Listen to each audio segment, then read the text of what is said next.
17 रमजान 2 सीने हिजरी, जुम्मे की रात थी। तमाम जो साहबा कराम अलैहिम रिदवान जो भी गज़वा बदर में थे आराम कर रहे थे, सिवाय एक के। नबी पाक सल्लल्लाहु अलैहि वसल्लम रात भर जागते रहे, रात भर दुआएं करते रहे। और नबी पाक सल्लल्लाहु अलैहि वसल्लम की दुआ का ये सदका था कि अल्लाह पाक ने इतना करम किया, इतना करम किया। मैं आपको बताऊं, ऐसी सूरत हाल में कि जब दुश्मन सामने खड़ा है, कैसी कैफियत क्या होगी, सामान भी पूरा नहीं है। ऐसे में किसी को नींद आती है?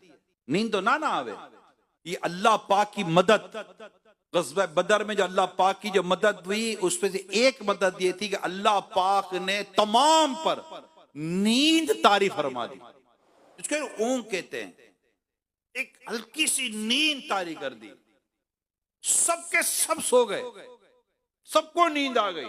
थोड़ी देर की नींद आई, जब उस नींद से बाहर आए तो ऐसे थे जैसे फ्रेश हो गए, बिल्कुल। ये अल्लाह पाक की मदद थी, फरिश्तों के जरिए मदद हुई।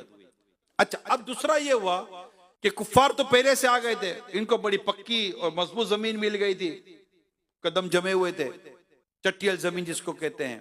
और जब सरकार सल्लल्लाहु अलैहि वसल्लम मैदान बदर में पहुंचे तो वहां रेतीली जमीन, पांव धस रहे थे, खड़ा होना मुश्किल हो रहा था। अब क्या हो? अल्लाह पाक की मदद। अल्लाह पाक की मदद ये हुई कि अल्लाह पाक ने बारिश अता फरमा दी। मैदान बदर में बारिश हुई।